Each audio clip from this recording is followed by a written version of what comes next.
Hi అండి. మా పిల్లలు స్కూల్ నుంచి వచ్చారు. ఇప్పుడు ఈవినింగ్ వాళ్ళకి స్నాక్ కోసం నేను ఇలా అరేంజ్ చేశాను అనమాట. బనానా ఒకటి, కొన్ని ఉడకబెట్టిన వేరుశనగ పప్పులు, ఒక సున్నుండ అండ్ బెల్లం కలిపిన పాలు. మీరు కూడా మీ పిల్లలకి డైలీ బెల్లం కలిపిన పాలు ఇవ్వండి. దానిలో చాలా ఐరన్ ఉంటుంది, మంచి టేస్టీగా కూడా ఉంటాయండి.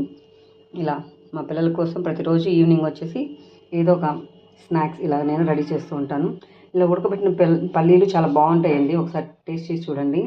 అంటే మనం వేరుశనగ కాయలు తీసుకోకుండా పల్లీలు డైరెక్ట్గా దొరుకుతాయి కదా, అవి తీసుకొని నానబెట్టేసి కుక్కర్లో ఒక విజిల్ వస్తే చాలండి, మంచిగా ఉడికిపోతాయి.